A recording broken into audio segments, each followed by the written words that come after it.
This next poem's quite weird, and I say that having written it, but I know it gets slightly irritating when poets say, well, I'm not really sure what this poem is about or how it came about, but it is sometimes true. This poem just sort of emerged, and I don't kind of really know the half of it, but some people who I trust kind of like it, so you're going to hear it as well. And it's called Birdsong, and I would like to emphasise that it has nothing to do with the Sebastian Forster of our land, which I have to say contains some of the worst sex scenes ever written in the English language. There are no sex scenes in this. There's nothing to do with Sebastian Forster. I mean, he's a nice guy and he plays good cricket, but anyway, but it's nothing to do with his book. So please get that out of your mind. Anyway. Birdsong. And I was breezing homewards in my air-conditioned box.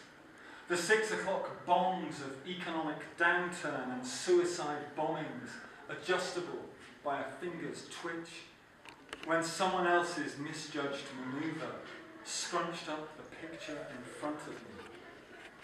The windscreen vanished in a storm of diamonds, and the world flooded in, all spiralling sky, bellowing tarmac.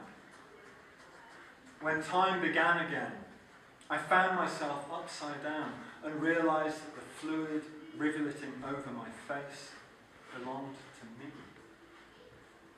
I knew the game was up a split second before he arrived, not cloaked and bearing a scythe, but dressed in a grey shimmer Paul Smith suit and buffed up Sweeney's, his eyes the blue of Bombay gin. Somehow he lifted me clear, his hands reassuringly warm, and led me underground to a long, low corridor filled with the fluorescent lights. I am taking you to the vantage point, he said with the dull gravitas of an actor in a long-running play. Everyone is led to that place when they know they are going to die. From there they see their lives with terrible clarity and ponder their regrets. You know the stuff I mean. The needless hours in beige offices, loves that rose up inside them but stayed unexpressed, those roads not travelled.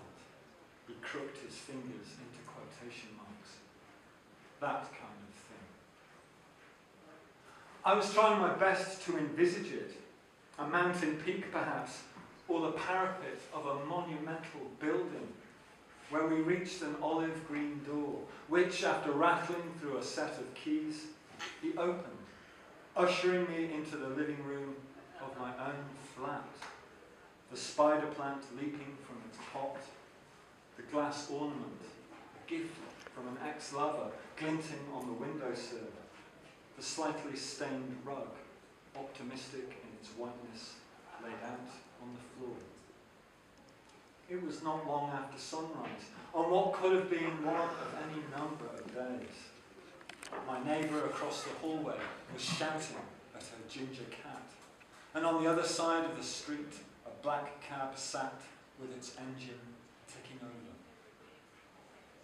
Then I was back in the wreck of metal and flames, the seatbelt cutting into my flesh, the air overwhelmed by the billow of petrol fumes.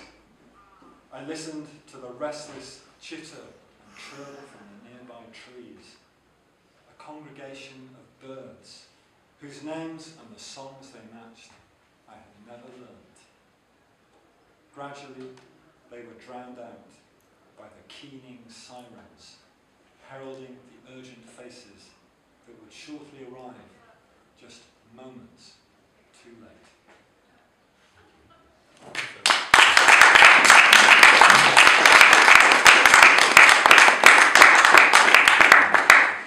I'd just like to point out that that's not autobiographical, because I drive a diesel car, not a petrol car.